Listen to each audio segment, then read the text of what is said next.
Hey guys, Walt, Dirtfoot Racing here.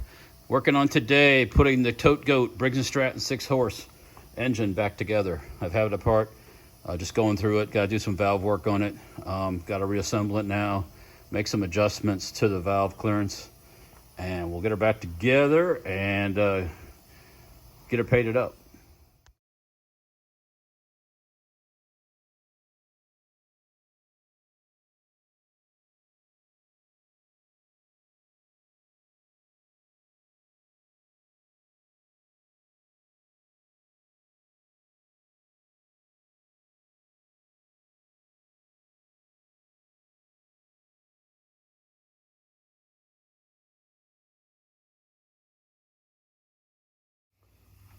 Okay guys, got the side cover back on.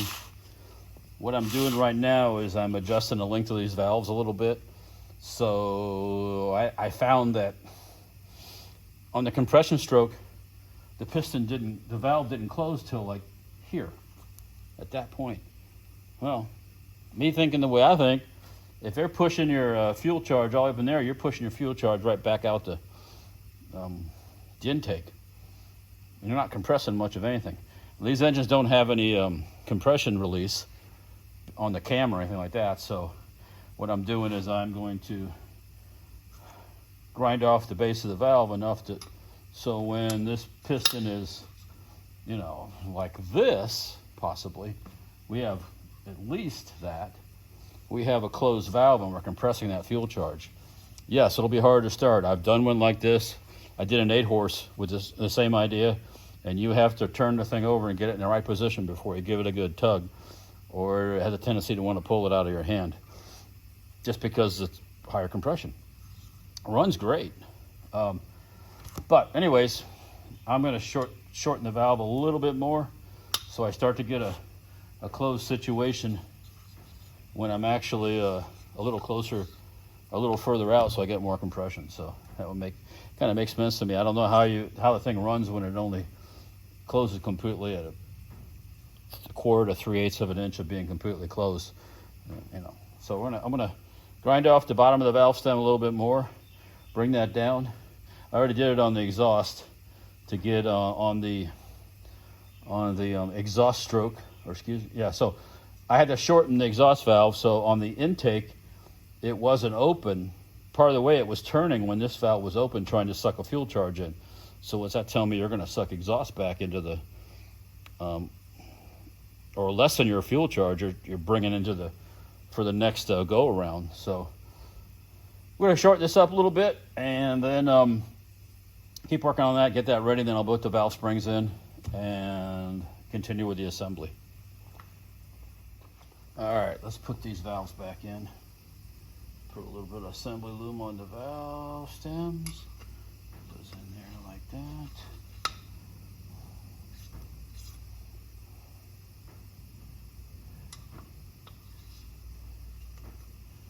All right. Valve spring compressor, keeper on the bottom, and these are held in with a pin. So you gotta lift this guy up. You gotta put this guy in there like that, and then you got to get the keeper in. So I need to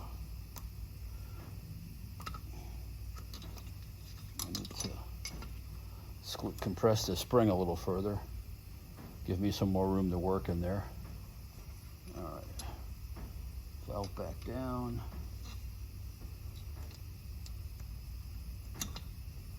Like that. Pair of needle nose pliers.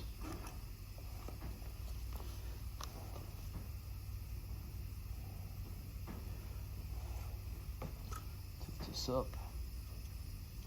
Get the pin in. Oops.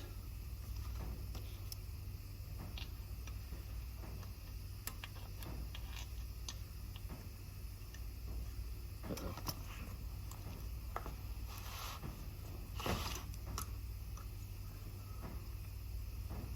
Push that back. Push the pin too far. All right, let's try that. Unscrew the compressor a little bit, pull it out. One valve installed. So you can see that in there. Valve is in, and the valve spring and the keeper are installed. This makes it so easy. If you didn't have that, you'd take 2 or 3 hands to get this even close to being in. The smaller engines have they have like a notch in here to where you can use something and lift the spring up and push the keeper to one side and it'll pop out. These here don't have that. So let's up. And sorry about the air compressor. It's gonna pop on every once in a while.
Number two installed. That's really easy with this. These are worth every dime you spend on them.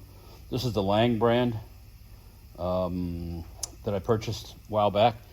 Saves a lot of time, a lot of aggravation. So, well worth the money. Valves are in now. Let's see how it. Let's see. So we got that can be a power stroke, exhaust. Exhaust comes up. Valve is closed. Intake coming down on the compression stroke. It's closed, so it's going to have some serious compression now, whether it likes it or not. I have to run the better gas in it. And kaboom! There's your combustion. There's your power stroke. Both of them are still closed. Exhaust is open, and we go over this over and over and over. Exhaust closes. Nice and tight. Intake opens. Take the fuel charge in. Compress it. Pow. And on and on and on, so forth and so on. Anyway, so we got that done. I can now put the cover on. I'm missing one bolt. I don't know where the heck it went to. I probably have a replacement here. I'll find it in a little bit here. I'm not going to bother you guys with that. But now we can put the cover on here. We can start putting things like the ignition coil. I bought an electronic ignition coil, so I don't have to have points anymore here, so I've got to plug this up. I'm not sure exactly how I'm going to do it. I can just put the piece back down. I don't know if that'll blow out with the pressure inside the block, but I'm going to stick that in there. Put the coil on, flywheel, cover, and then it's ready for a paint job. So I'm making some progress today. Took out the governor. I ungoverned this thing. I know I'm gonna mount a Mikuni type carburetor on here. I know it's not original. I'm gonna keep the original, but this thing's not gonna be. This is not a race bike by any means. This is a putzing around, going kind of slow one. So I don't think there's any issues with governors and such. So I plugged that up, and yeah. So let's keep going here. Let me grab some more parts, and I'll be right back. Crankcase vent back on. Let's see, I know I got a new gasket for that here. Let's see here. For those who are thinking, did I check the side play in the crank? Yes, I did. It's pretty tight. There's not a lot. A little bit, but not much. So, first gasket I stuck in there was a real thin one, and the screw holes kind of pinched the.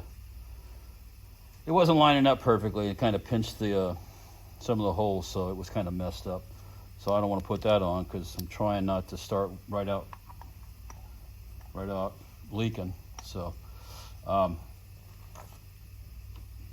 but it'll be fine. It'll be fine. As Terrell says, it's not the space shuttle. So don't. One thing there is sometimes a lot of people out there in this game tend to overcomplicate everything. Whether you're assembling your engine or you're whatever you're doing, they overcomplicate it, and all that does is make your life more difficult. So this engine, if it gets a few more years out of it, great. You know, it is a 66, I believe. So yeah, I'm a 62. So yeah. All right, so we got that on there. I don't know how this was designed to hook up to the original air cleaner. I'll just leave it on there for now like it is. I don't plan on pushing it back through the carburetor. It's going to vent to the atmosphere. That's how they used to all do, and then they...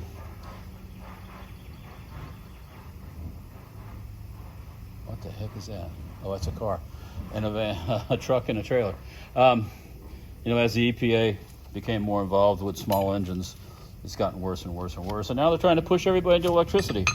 But one thing I can guarantee is when that electric item is as old as this one is, it won't be being refurbished and used again. It'll been long gone. So anyways, enough with the rant. Let's continue on. We will be probably messing with some electric stuff here on the channel at some point too, because I have some projects in mind that we might convert to electricity, or electric powered, which would be really cool and nobody's done. So what's next? Let's throw the head gasket on. Let me go grab that. Let me go grab the head, clean the bolts up, and we'll put that on for the next part. All right, I'm back. Just wire wheeled all the tops of the hexes on the bolts for the head. Go up here. Interesting little bit of trivia or a little bit of history stuff on fasteners and hardware.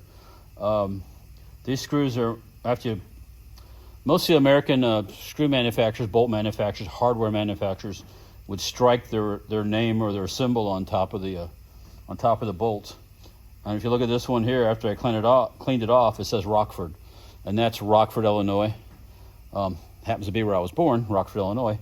Rockford, Illinois used to be the screw capital of the world, and not screw in the porn sense, but screws and fasteners and that type of thing. Well, all the major manufacturers of that were based.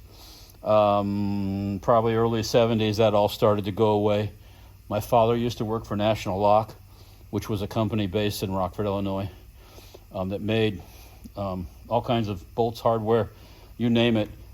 Tons of stuff for World War II. During World War II, I heard the story once that in the basement at the factory there was all the dies and sheet metal bending dies and equipment for making all kinds of parts, probably 1919 parts and all kinds of stuff. And at some point they scrapped all that. It was all hauled off and went for scrap, which is kind of sad. But that whole industry in that part of the world, there are still some manufacturers there that do that, but Rockford in general went down the tubes, like a lot of those northern cities, as the industries and the fasteners and stuff went overseas.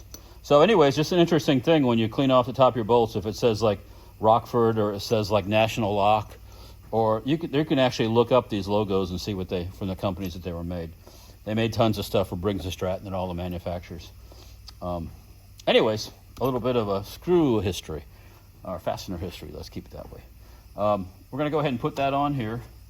I already previously put this on a flat surface on my belt sander and just went back and forth and smoothed it out. And as I was doing it, I was finding spots that it wasn't completely flat, so I kind of cleaned that up. I've never done that before, and all the small engines I've always messed with. Usually you don't have to. The gasket's good and you tighten it down right, it seals up, but I did it just for fun on this one. You gain a smidge of extra compression. Not that I don't already have a lot from my valve adjustment, but anyways, we're going to put that on, and then we'll get to the coil and all that stuff down this way. Here, so let's see what we got here. I know I have a brand new head gasket also. in this vintage set of gaskets. There we go, pretty. That's a pretty one. Put that right there. Now there are different length bolts here.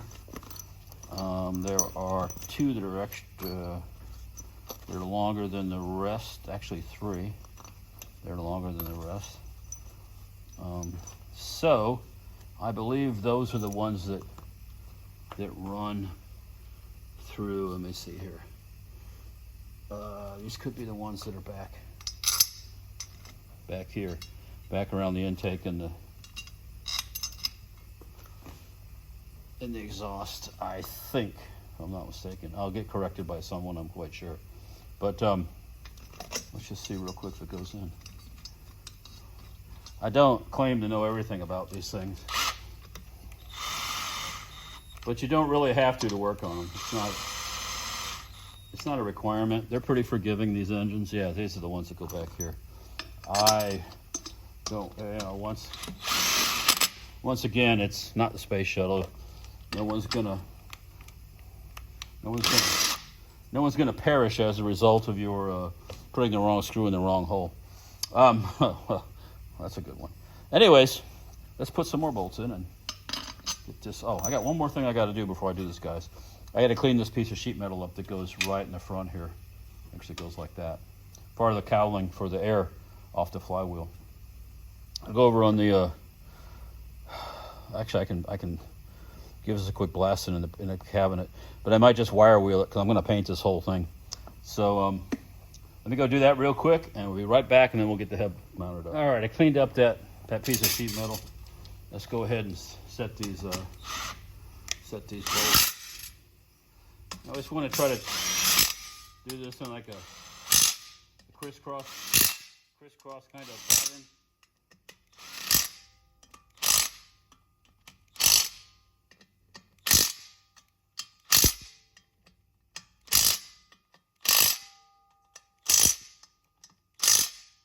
We're going to leave it at that for right now.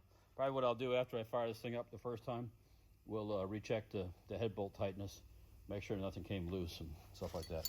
There's a couple brackets that were on top of the Tote Gote mounting up here. I don't know exactly what they do. I know this one, I think this one's the throttle cable part here, but once I get the engine back into the frame, if I got to pull one off and stick a piece back in, no big deal, we'll do that then. Worry about that when it's in the frame and I can kind of see where things are supposed to mount.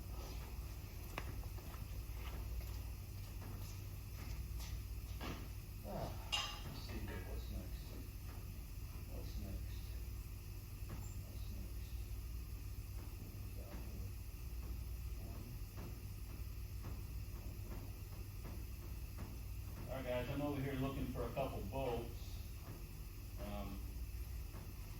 And I don't know if they're there. It's kind of strange. I put all the parts into one container, and now things are not there. So we'll have to take a closer look at it. Yeah, there's the air compressor.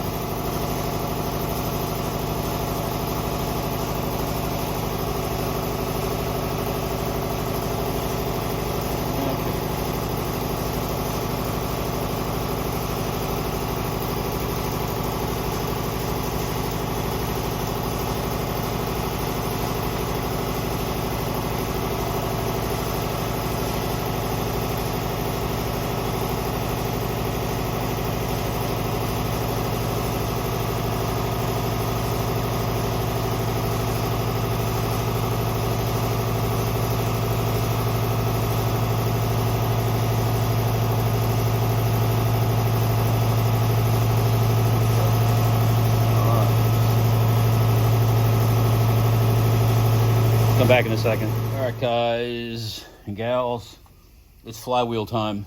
So this thing's got a big old cast iron flywheel. We're gonna get that thing mounted up. I don't think there's anything else affecting myself here at the moment though. Let's see here. All right, one.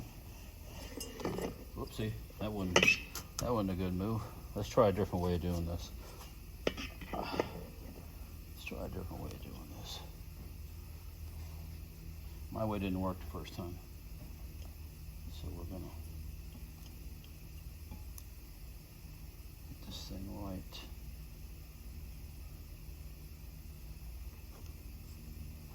There we go. One flywheel key installed. Oh yeah, that motherfucker's got some compression now. It didn't have any before, now it's got plenty. So yeah, it's gonna be pretty wicked. Cool. All right. So one type term for this washer. It's a spring washer basically. So it's arched up this way. So when you install it with the arch going this way, and you screw this on, it puts tension on this, kind of like a lock washer in a sense. All right, let's see. Oh, see, that moved around a little bit.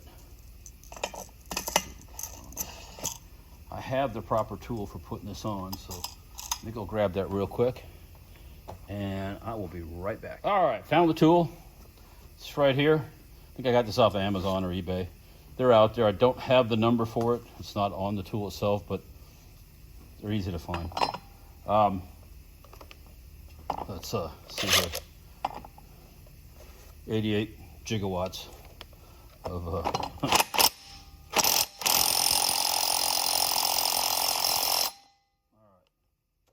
We're gonna leave that at that. That's pretty good, I think.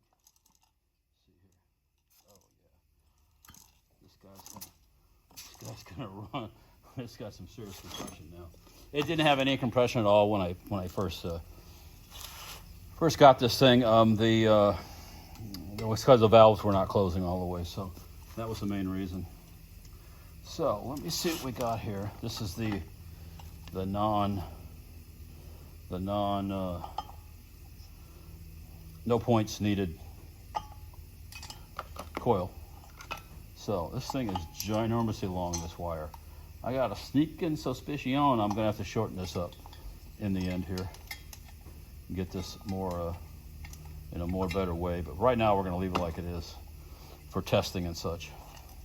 So I need 2 of these screws like this, and what I need to do is see if I can find a socket for these or a nut driver, because I took them off with a pair of vice grips last time. That's not the way to do it. So let me see what I can find here, and I'll be back in just a momento.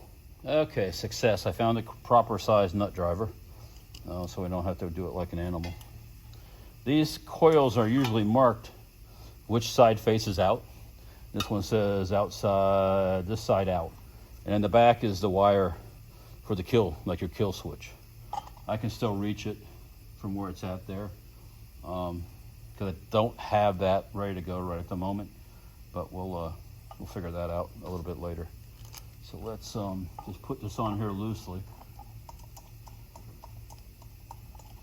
We're gonna be able to see this thing have spark here in a minute, which is exciting. It's always exciting to when you pick up an engine, new, used, whatever it is, and first thing you know, you look for spark, and it's got spark.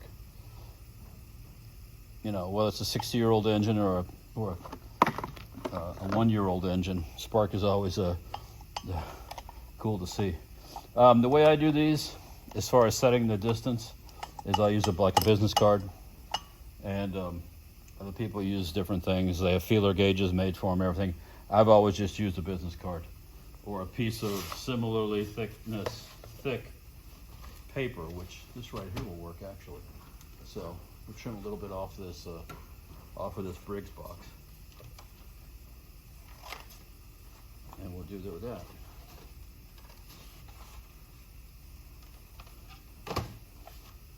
So what I do is take this, bring it around to where the magnet is, like that. Let the magnet come down, pull it down onto the magnet, and then tighten the screws.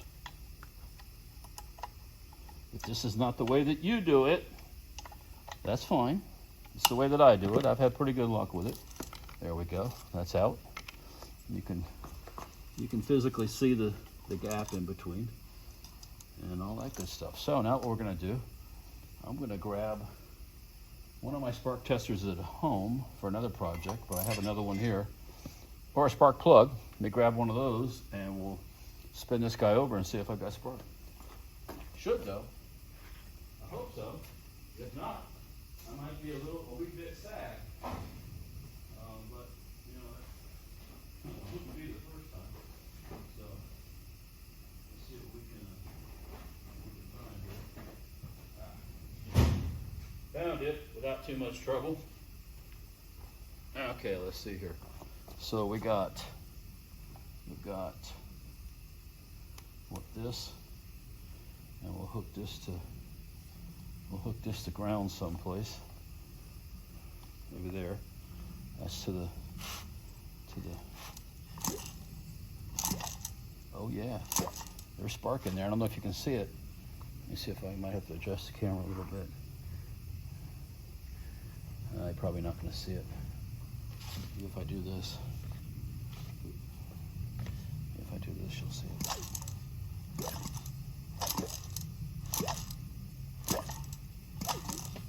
So yeah, we got spark.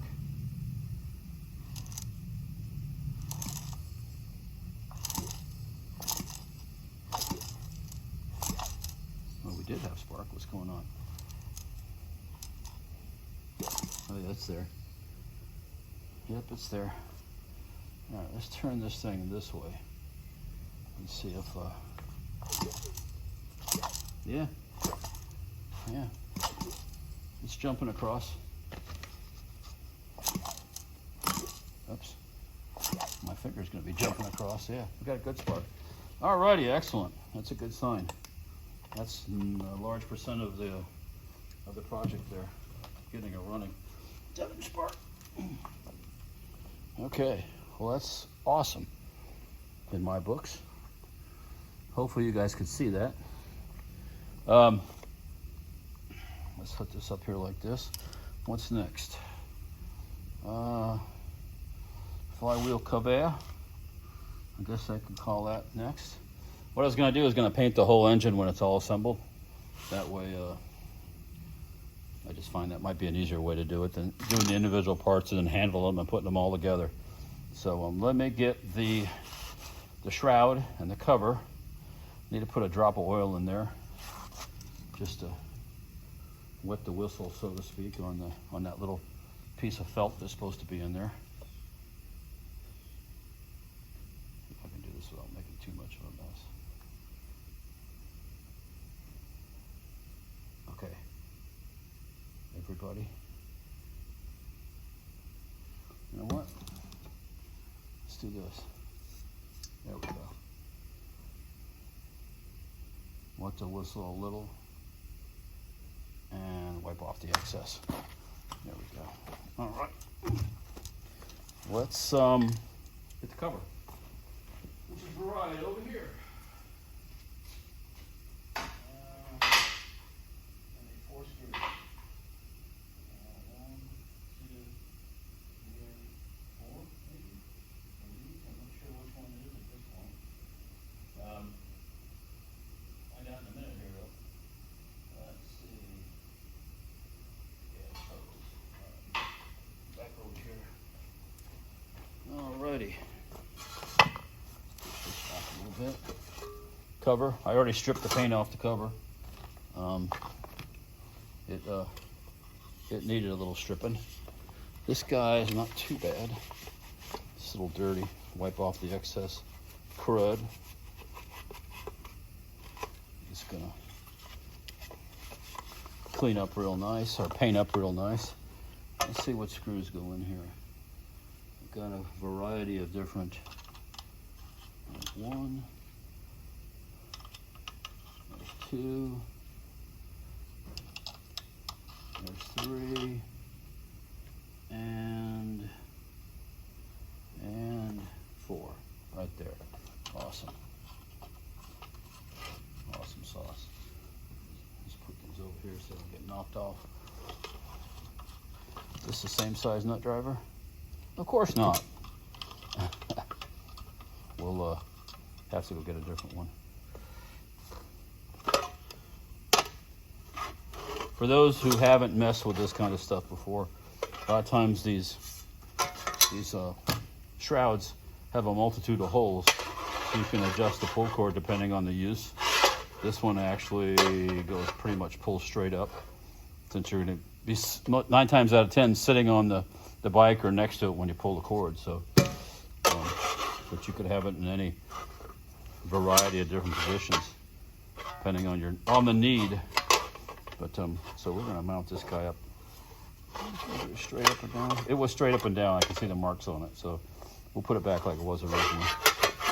And go grab one thing here, and then we'll get that thing mounted. All right, guys, I'm back. I had to go grab the proper socket.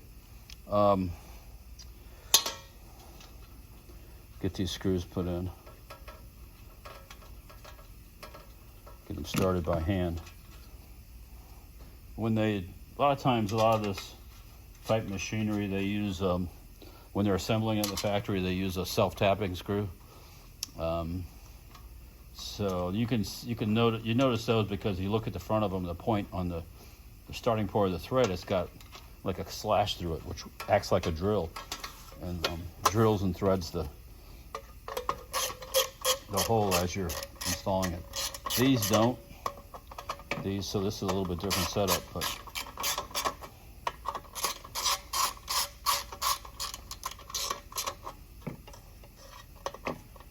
okay. Don't necessarily want to impact drive these in because you're dealing with basically aluminum that the screw is going into, and you can strip it out really easy. That's probably good enough. Let's see here. What do we got in here? Do I see some thread? Anything that's this old, there's been bugs making their homes in them and everything else over the years. So you get an idea of what's going to happen next here.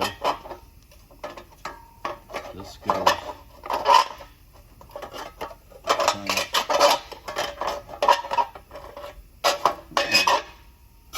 Goofy bastard.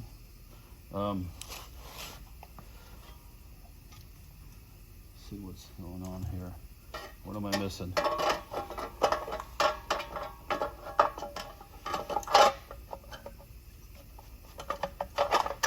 Oh, there we go. That's how it goes. So I think I'm missing a shroud over here.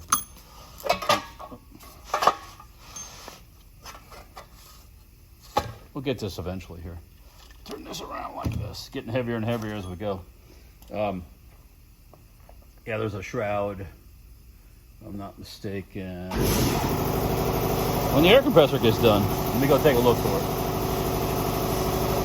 All right, well, I didn't find a shroud, but I did find this piece of screen that goes right there. So we need to put that on. That helps keep the debris out of the fan on the flywheel. So let's get that thing on here.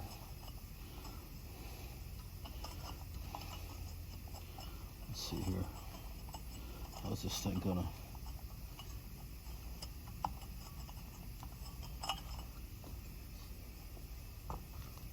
Turn this up this way. Okay. Is that the way it goes? No. Is that the way it goes? I guess it is. Yeah, there we go. Okay. There we go. All right. Ah, bingo. We have the right nut driver. Right tool for the right job. Always helps. Let's see here. Get that one started.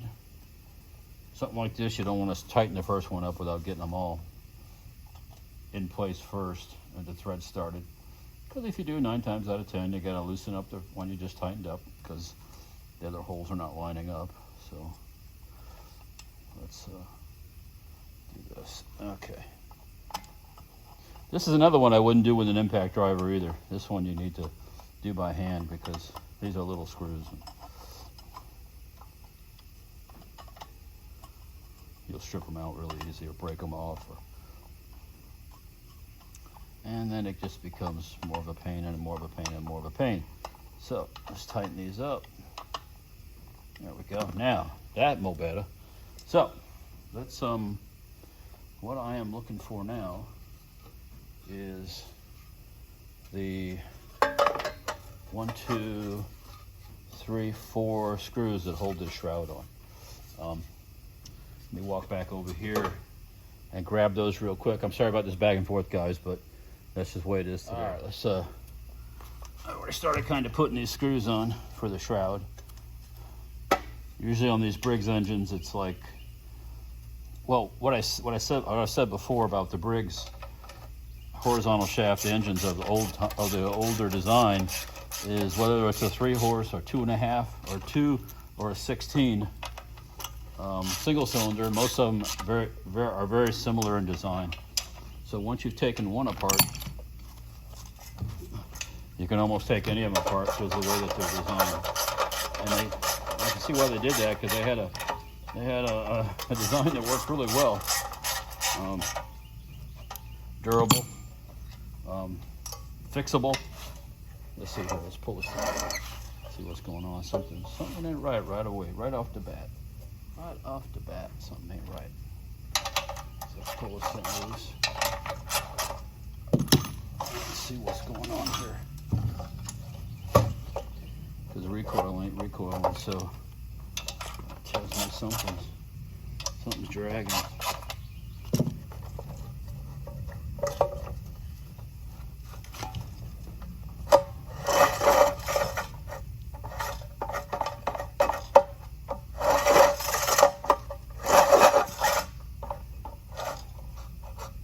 Something's rubbing.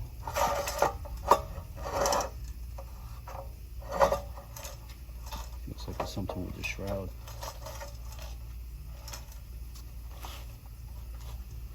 Let's do something here. Let's take this off, and I'm going to lube things up a little bit. I forgot to do that on the recoil itself. Maybe there's a good chance it's never been oiled up or lubed up any, so we'll give it a little bit of lubrication, and after that cures its ills. This is something else I found interesting on this particular engine. Looks like they put a plug on the drain hole here and ground it flush, and then they used a side cover that had a drain hole in it, because the fact you probably can't get to this once it's installed into the mini bike. So on both sides have a steel plug put in and then screwed in place and ground off, which, or pressed in, I don't know, hard to say, but interesting.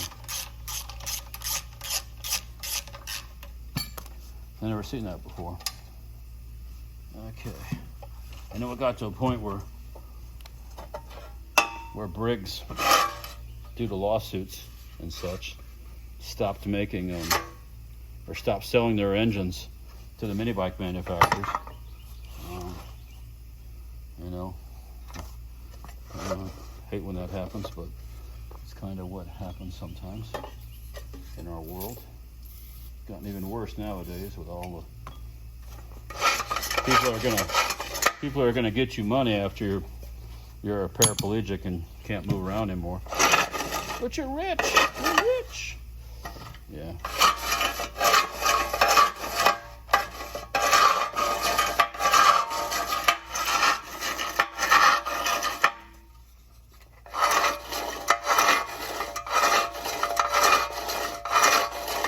That's helping. It's a little better. It's pretty dry in there. I can see why it needed some. Maybe just a wee bit more. We use the WD and it's a snout. Get back in there and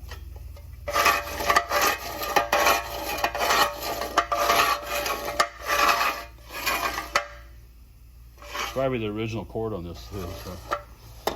All right, let's try it again. See what happens. See if that helped any.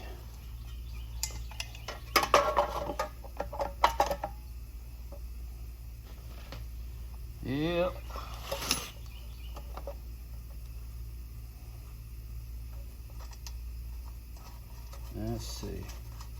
But yeah, you can grab, I mean, you can grab, even with the least bit of knowledge, if you've got compression, even if you don't have any spark, you don't have to know how to fix that hardly anymore, because you can purchase a new coil that doesn't require the points and the condenser. Install one of those and you're up and running. I've done it, and it's getting harder and harder to find those parts, the points and condensers. A lot of the big box stores used to carry that stuff, but now a lot of them aren't carrying that stuff either, so you gotta either order it online, you come up with something. I just dropped the screw, no telling where it went. I heard it hit the cardboard, and then it went somewhere else. That's fun. Great. All right. Well, oh, there it is. No, that's not it. If I have to, I'll find another one in my box of miscellaneous hardware.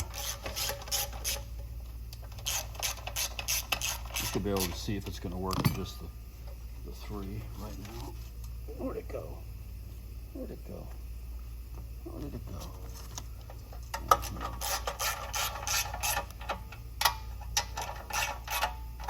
Oh, let's see, what is it? Oh, that's better. That's way better. Where'd that screw go? Let me take a look here and see if I can find that screw. Ah, bingo, found it. It didn't go off the table, which is lucky. Because if it goes off the bench, it falls into the abyss. And it's hard to find down there. Let's get this thing started before I do it the other way.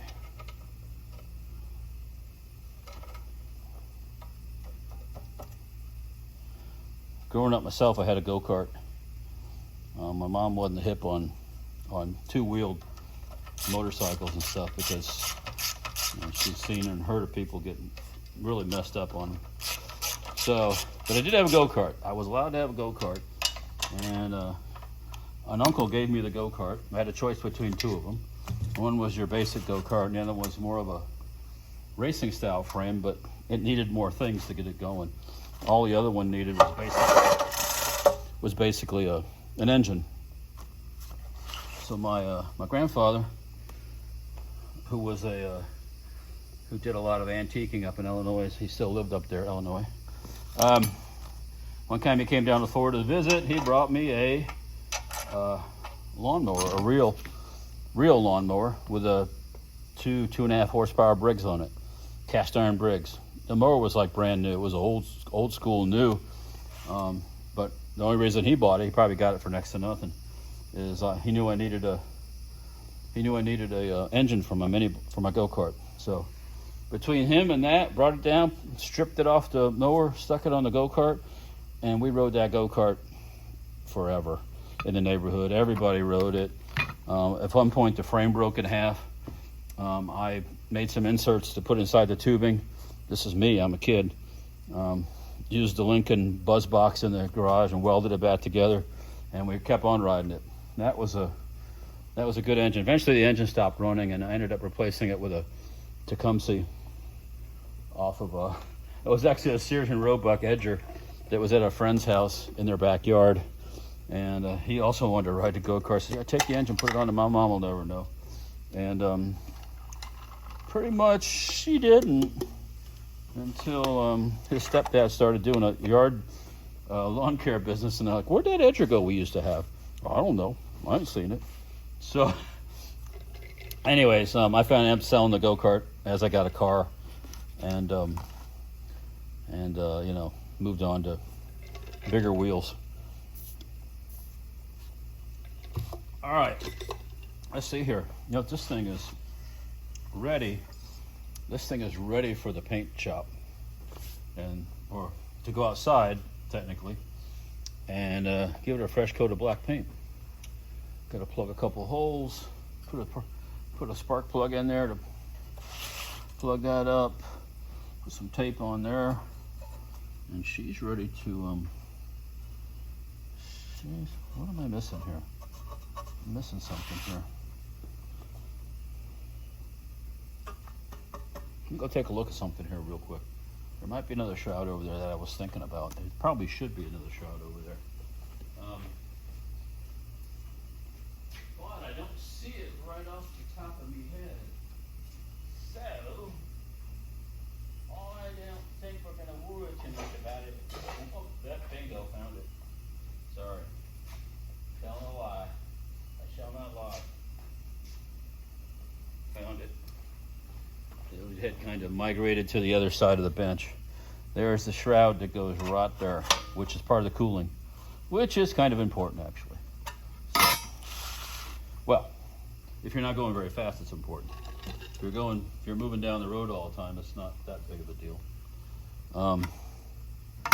But where is the screw that holds that on? See if we can find that without too much trouble. But yeah, we'll get that mounted up. All right, let me take a look for that. I'll be back just a second. Okay, finally found what I was looking for. One of the shrouds for cooling. Goes right over here, snaps right there. Had to find a screw. I don't know what happened to the original one. Found one, had to cut it off. It's probably better anyway, it's a stainless steel screw. With a nice wide head. Hold that sheet metal on real nice. All right, so it's back together. Got to find a screw here. You know what? Let's go into the stash of used screws. I don't know how many of y'all have one of these, but I've always had we've always had, I should say. My dad always had one, and then I kind of, you take off hardware from a project and you throw it in a container, and then when you need a little bolt or a screw for something you're working on, or you'll lose something, you don't have to run out and buy it right away. This came in handy many times to complete many a project. I guess I do it mainly because of my father's former employment with a company that makes screws. But, and I'm always working on some project or something, and you always need a bolt or something. And, if I can find one in here real quick, I might be able to. I don't have to go out and buy it. You know what? That's going to work right there. It's not exactly the same, but it's going to work. Let me look a little bit more in here, see if I can find something.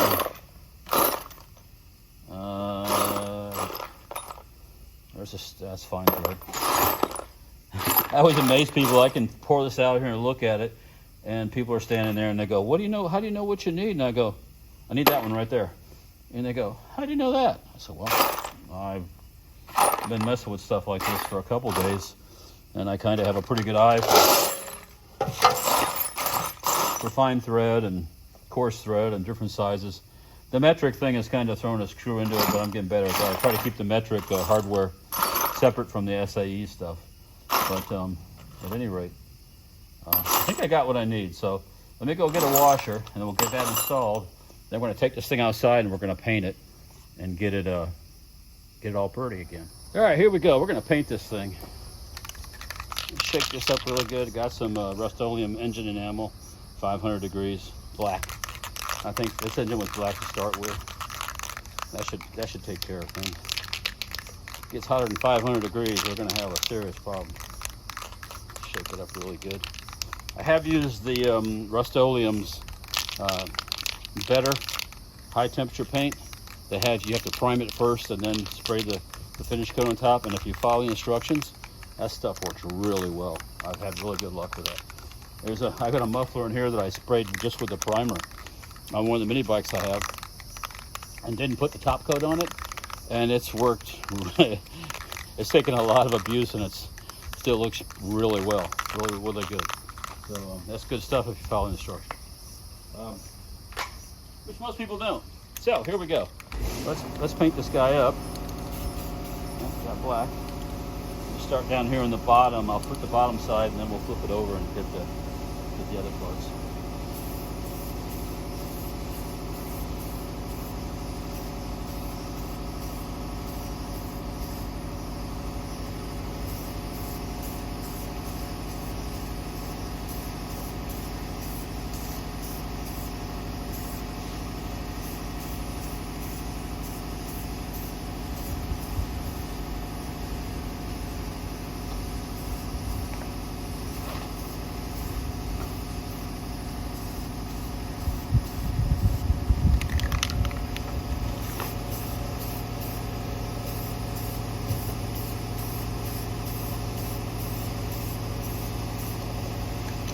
What a difference this is going to make. This is going to look really nice.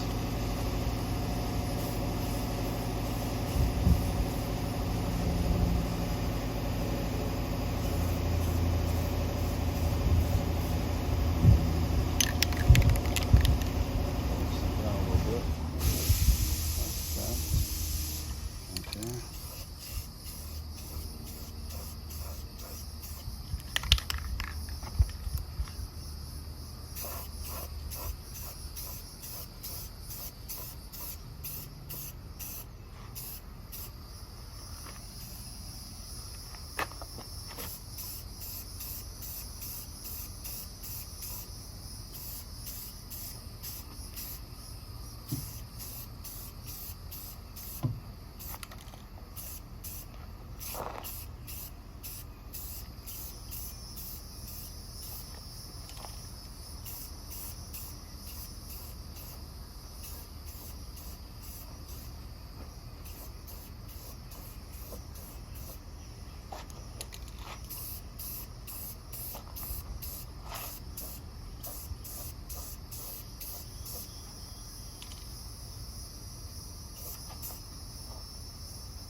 All right. I think I'm gonna let that go right there for the first coat. I think I've got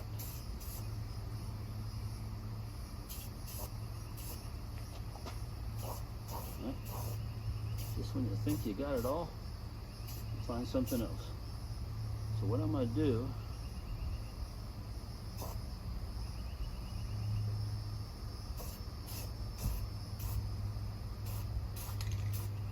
I'm gonna let this coat dry, and we might give it a second coat. Probably will. Got a whole can of paint here. One little run right there where I put it on a little much, but too bad. Looks way better than it did. All right. All right. Well, like I said, it's not the space shuttle. These are not tiles for re-entry. You know, it's not gonna burn up on re-entry. So we're gonna let this go like it is right now, and we'll come back to it once it's set up a little bit better.